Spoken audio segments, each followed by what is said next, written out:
Hey, what up, people? It's Kuqui here, and may God bless you all. Amen. I'm gonna talk to you guys about my DreadMock comic one. Um, I'm gonna be doing this with my comics, just talking about them, narrating them. Basically, because I have so many ideas. That I have in my mind. Some are written down. A lot of them are written down, but a lot of them aren't. And I just wanna talk because maybe that's an easier way to tell my ideas. So yeah, the DreadMock comic one is not an origin story of DreadMock. Of course, a lot of my first comics are gonna be origin stories. But DreadMock isn't one of them.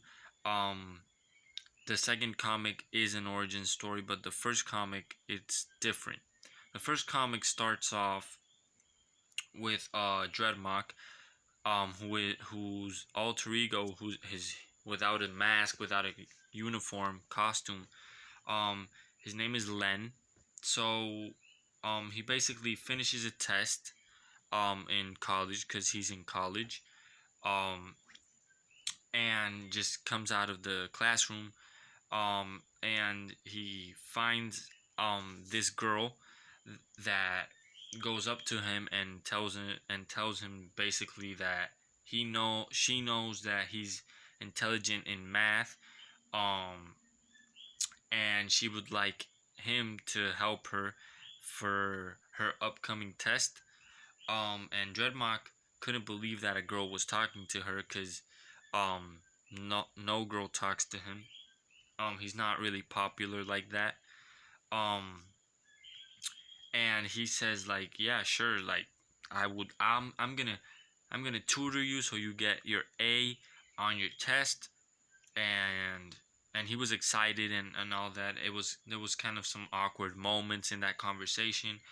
um so they exchange numbers. And they set up a meeting that night about 8 o'clock or something p.m. So while that's going on, there is it jumps to another part of the story where Yuto Hashima, which is an underground drug lord. And he can he has a plan to rule the city of Amber Lake, which is where Dreadmock lives. Um, he has a plan to rule the whole United States, but he wants to detonate bombs in certain locations, strategic locations, um, so that he can take the attention of everybody. So he could have the attention of everybody, and like that, just make everybody turn down, and for him to be the ruler of Amber Lake. Not Amber Lake, the United States, and then the world. That's his plan. So one of the bombs is going to be set in Amber Lake, where Dreadmock resides. Amber Lake is a really important place in the comics, in my universe. It's a really important place in the United States. It's made up, but it is important. It's like, yeah, it's a made up place, but yeah. So he has his right hand man, who is Steel Koi. And Steel Koi doesn't talk. He can't talk. Um, he his tongue was cut off, but that's for another comic that I'm not gonna get into details about that. But he can't talk, but he obeys Yuto, um because he's been brainwashed and all that. But again, that is for another comic. Basically, Yuto tells him that so that he can keep Dreadmock busy, and just in case he finds out about the bombs or anything, so he can keep him busy so he doesn't interfere with the plan.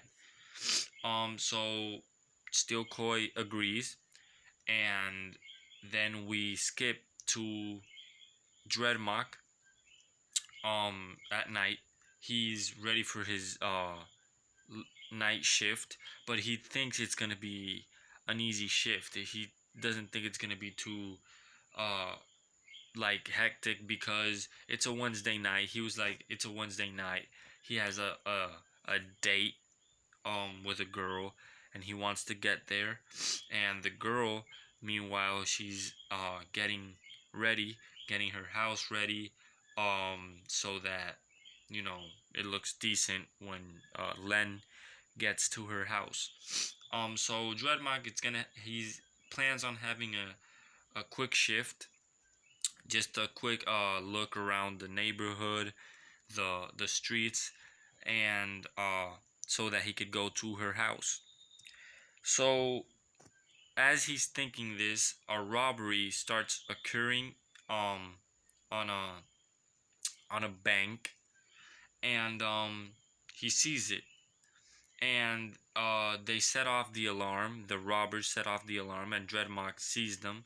So as he's gonna jump from up top to the crime scene, Steel Koi tackles him from another building, and jumps and tackles him, and they land in an abandoned warehouse.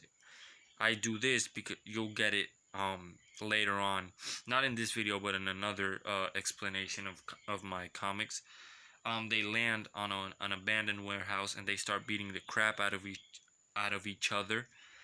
um and yeah, they start hitting each other, and just going at it. And Steel Koi does not speak, and DreadMock speaks a lot. He likes mocks people, and just gets in your head while fighting. So he's like, who are you? What are you doing? Like, how are you? Like, why are you fighting me? And all that. But Steel Koi doesn't talk. He can't. And DreadMock kind of just goes with the flow and keeps fighting. It gets to a point where Steel Koi is beating the heck out of DreadMock because he's never seen a fighting style like that. He's never fought with someone like that. DreadMock isn't particularly, you know, experienced in fighting still. He's got a couple of months just being DreadMock, not a lot of experience of being a hero. And yeah, so they start fighting, and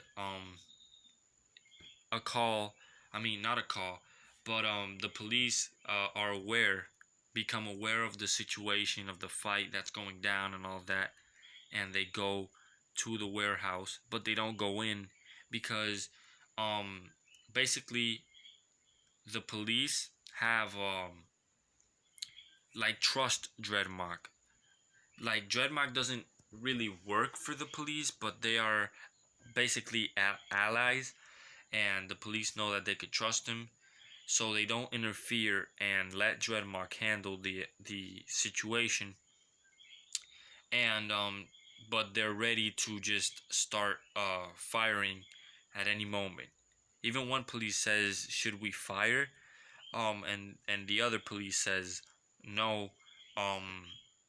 DreadMock has it handled, and he's our ally, so we shouldn't just rain fire on him, maybe causing him to die or get injured." So they leave it up to them. Meanwhile, the girl that was waiting on DreadMock to study is kind of frustrated and kind of disappointed that Len didn't show up, but she doesn't know that Len is DreadMock and this is going on. So um, it's a bit difficult. But DreadMock is not doing it on purpose. He obviously wanted to go, but he didn't count on this. So DreadMock and Steel Koi are fighting, and they keep fighting, and until DreadMock basically slashes Steel Koi on the shoulder and causes him to bleed. Kind of a deep cut, and Steel Koi is like, if I try to fight him, keep fighting him like this, maybe I'm gonna die, because like he already inhabilitated one of his shoulders. So he like tries to stall for time and just runs, but DreadMock follows him. And as DreadMock jumps to, to slash him, basically to inhabilitate him, because DreadMock uh doesn't really, he kills if he has to, but he doesn't if he doesn't have to. He just inhabilitates and just leaves it to the police. So DreadMock jumps and tries to just slash him, but Steel Koi um just turns around and blocks his sword with his axe. And as he blocks it, his axe transmits like a wave of energy, because it's stored up in the weapon. And the wave basically just pulls them apart from each other. And Steel Koi just lands on a table and gets knocked out. And DreadMock hits the back of his head against the wall. He was going pretty fast, so he just gets knocked out as well.